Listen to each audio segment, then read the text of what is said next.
Hola, pues hoy estoy aquí en el mercado y me he venido para comprar unos productos de proximidad y de temporada porque tengo unas ganas de elaborar un plato que os va a encantar.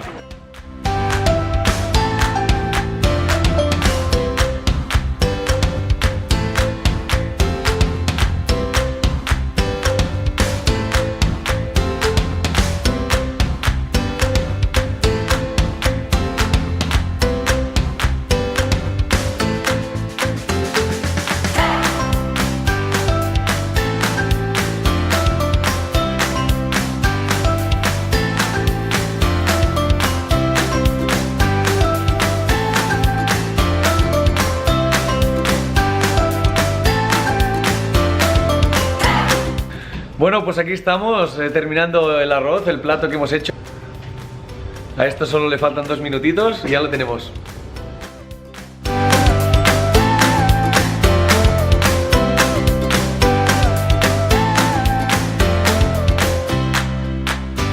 Si queréis descubrir cómo consumir productos de proximidad para ser más sostenibles, podéis visitar el blog de Vida Caixa, donde yo en primera persona os cuento algunos de mis trucos y recomendaciones.